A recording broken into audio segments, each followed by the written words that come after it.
अच्छा सर, बताइएगा कि आपको ये इतला कब मिली इसकी? ये तकरीबन हमें जो इतला है 15-20 मिनट पहले कॉल आई है हमें, और 3-4 मिनट में यहाँ पे पहुँच गए हैं कि एक चील है वो दरख्त के साथ पतंग वाली डोर के साथ अटकी है, और उसे हमने यहाँ पे आज़ाद करवाया है।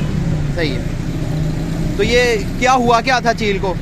चील जो पतंग वाली डोर है उसके साथ जो है वो फंस गई थी, तो उसे आज़ाद करवा।